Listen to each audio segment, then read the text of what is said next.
বর্তমান পৃথিবীতে সবচাইতে বেশি ধর্মান্ধ জনগোষ্ঠী কিন্তু এই যে বাংলাদেশের মানুষ।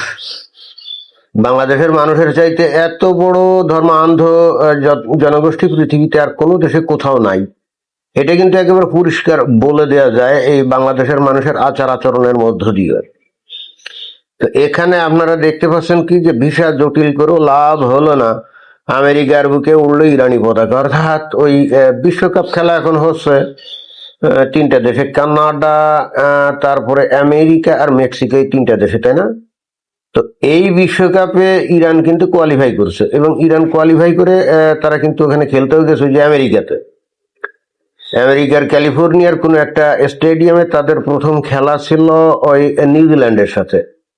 তো সেই খেলা খেলতে কিন্তু তারা চলে গেছে। এখানে দেখেন ইন্টারেস্টিং ব্যাপার হলো এই আমেরিকা এবং এই ইরানের মধ্যে যুদ্ধ যুদ্ধ চলছে না, আমেরিকা বোমা মেরে মেরে তামা তামা করে দিয়েছে না। অর্থাৎ একে অন্যের মুখ দেখা দেখি বন্ধ, কথা বলা বলি বন্ধ, নিজেদের মধ্যে কোনো কূটনৈতিক সম্পর্কও নাই, মানে ভয়ঙ্কর শত্রুতা, ভয়ঙ্কর শত্রুতা। ইরান যেমন এই আমেরিকাকে বলে বড় শয়তান, তাই না, আর ইসরায়েলকে বলে ছোট শয়তান। ওই আমেরিকাও কিন্তু ইরানকে বলে একটা ভয়ঙ্কর উন্মাদ এবং জঙ্গলি একটা দেশ, এরকম বলে।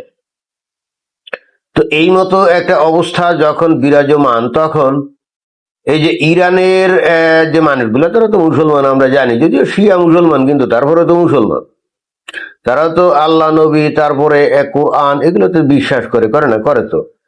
তো যে দেশটাকে তারা শয়তান বলে গণ্য করে, আমেরিকাকে, এই ইরানের ফুটবল দল কিন্তু ঠিকই সেই দেশে খেলার জন্য চলে গেছে।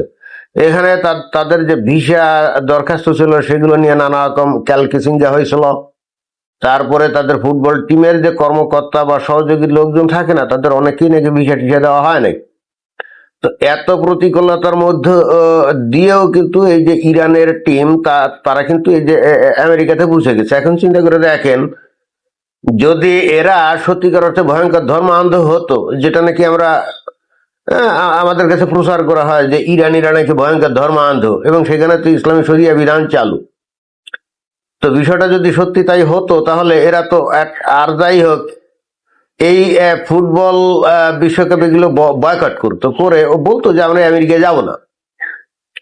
এবং তাদের জন্য নির্ধারিত যে ফুটবল, আর যদি যাইতো ওই এই বিশ্বকাপ খেলতে, তাহলে তাদের জন্য নির্ধারিত যে খেলাগুলা তারা দাবি করতো যে আমরা আমেরিকাতে আমরা ওই খেলবো না। অর্থাৎ খেলাগুলোর ভেন্যু আমেরিকাতে না রাখার জন্য আবেদন জানাতো। তারা বলতো আমরা আমেরিকাতে খেলতে যাব না, তোমরা কানাডা অথবা মেক্সিকোয় কোনো স্টেডিয়ামে খেলার আয়োজন করে আমরা যাব, এরকম বললে তারা কিন্তু খেলা বয়কট করতে পারতো। তাহা কিন্তু করেনি, তা কিন্তু করে নাই। এখন এই ঘটনা থেকে কেন আমি বললাম যে বাংলাদেশের মানুষ বর্তমানে সবচেয়ে বেশি ধর্মান্ধ, যে দেখেন কিছুকাল আগে এই যে ভারতে ওই যে T20 বিশ্বকাপ ক্রিকেট হয়েছিল না, তো দেখেন যে আমেরিকার সাথে ইরানের যে ভয়ঙ্কর রকম বৈরী সম্পর্ক, তাই না, একেবারে সাপে নেউলে সম্পর্ক, চাইতো আরো মনে হয় খারাপ যতটা হওয়া সেই রকম। এরপরেও কিন্তু ইরানের ফুটবলাররা কিন্তু ওই আমেরিকায় গিয়ে খেলতে কিন্তু গররাজি হয় নাই, তারা কিন্তু ঠিকই চলে গেছে। তো এত খারাপ সম্পর্ক তো ভারত আর বাংলাদেশের মধ্যে ছিল না।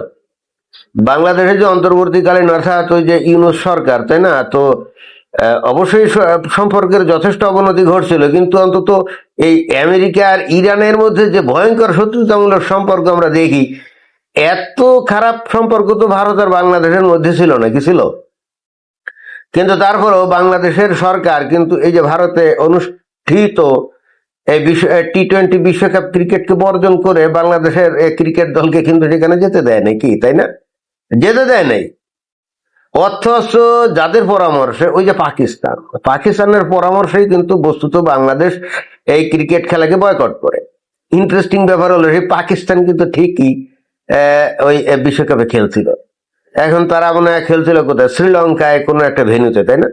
যদিও সেই ভেন্যুটা আগেই নির্ধারণ করা ছিল, এমন না যে পাকিস্তান ভারতকে বলছিল যে আমাদের খেলাগুলো সব শ্রীলঙ্কাতে করতে হবে, তা না হলে আমরা খেলবো না। বিষয়টা এরকম না। অর্থাৎ তাদের খেলা এই যে ক্রিকেট সংস্থা তারা এমনিতেও জানতো যে ভারত আর পাকিস্তানের মধ্যে যেহেতু প্রচন্ড বৈরী সম্পর্ক, সেহেতু পাকিস্তানি টিম হয়তো ভারতে খেলতে নাও আসতে পারে, এই জন্য তারা কায়দা করে পাকিস্তানের খেলাগুলোকে তারা ওই যে শ্রীলঙ্কায় ট্রান্সফার করছিল এরকম। এখন বাংলাদেশের সাথে তো ভারতের ওই ধরনের মারাত্মক শত্রুতামূলক সম্পর্ক ছিল না, অতএব সেক্ষেত্রে বাংলাদেশের খেলাগুলো তো তারা ভারতেই রাখছিল এগুলোকে তো।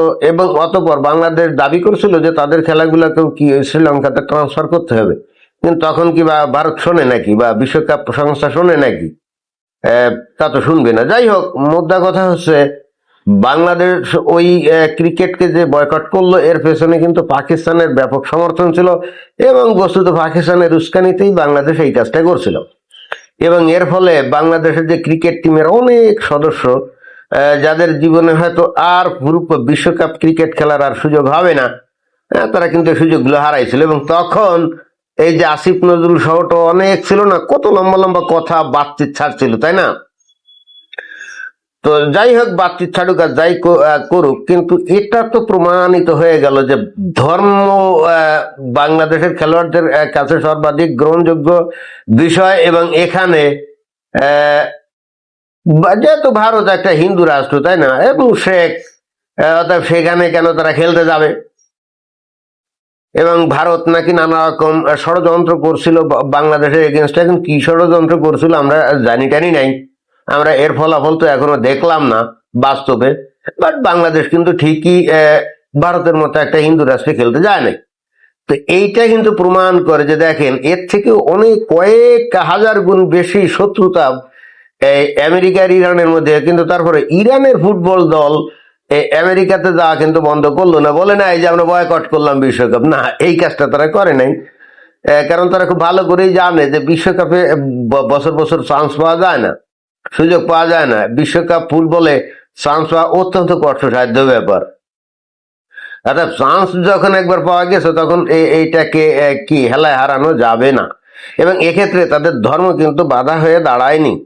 বাট বাংলাদেশের ক্ষেত্রে এত শত্রুতা না থাকা সত্ত্বেও ভারতের সেই ক্রিকেট খেলা, যে বিশ্বকাপ ক্রিকেট খেলতে কিন্তু বাংলাদেশ গেল না। এবং এরপরে কিন্তু বাংলাদেশের কোনো আফসোসও নেই।